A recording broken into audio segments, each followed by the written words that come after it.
Tai gali nepatikti, bet mes būtent jiems norim pasakyti kažką malonaus. Daugiau niekas daugiau neprikaištaus mums šiandien 5 ryto. Atsibudau ir aš supratau, kad laikas žiūrėti toliau. Laikas atėjo ir mes atėjom skersai ant visų, kurie savo nuomonę kišo. Aha. Kantrybė pyšo dabar, ką aš noriu. Tai sakau, pagaliau atėjo laikas gyventi maloniau. Maloniau sakyti tai, ką ir galvoji. Maloniau būti ten, kur būti ir nori. Maloniau, pagaliau gyventi linksmiau. Maloniau. Niekas daugiau neknis mums proto, visų klausytis mums jau nusibodo.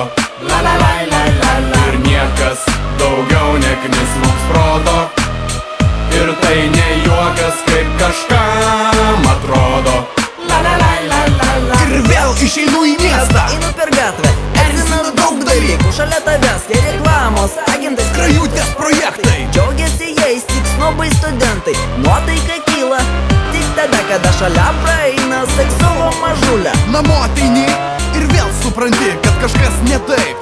Nesi tu laisvas, aukšta blondinė plokščiam ekrane aiškina tau, kad ji negali gyventi be naujų tamponų. Per kitą kanalą labai daug japonų žaidžia tą kvailą žaidimą. Per radiją irgi ta pati rutina. Kiekvieną dieną skamba vis ta pati daina. Ir nieko nebijodamas neiškenti ir garsiai pareiški: Niekas daugiau neknis mums proto, visų klausytis mums jau nusibodo. Ir niekas daugiau neknis mums proto, ir tai ne juokas, kaip kažkam atrodo. Niekas daugiau, niekas niekada nesakys, ką daryt mums. Neknis proto, nes mes galų gale esam X karta. Mes dėjom ant tų, kuriems tai nepatinka. Ei Lukai, žiūrėk, kokia blondinka važiuoja visai šalia. Kuri šita? Aš žinau ją, fantastiški papai, bet proto nėra. Tai irgi mūsų kartos fenomenas. Žodis po žodžio, judinom dienas. Sakai nepatinka kažką mūsų dainos. Susmirdę seniai, ant jų mes padėjom. Sakysite lažą, o mums tas pats. Sakot neformatas, o mums tas pats. Sakysite pravalas, o mums tas pats. Dabar Kastaneda parodys, kas yra kas.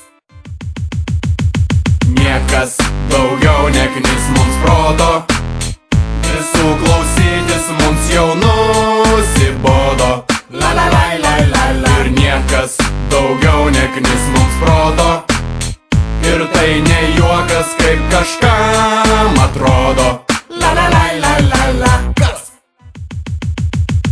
Niekas daugiau neknis mums proto, visų klausytis mums jau nusibodo. Ir niekas daugiau neknis mums proto, ir tai ne juokas, kaip kažkam atrodo.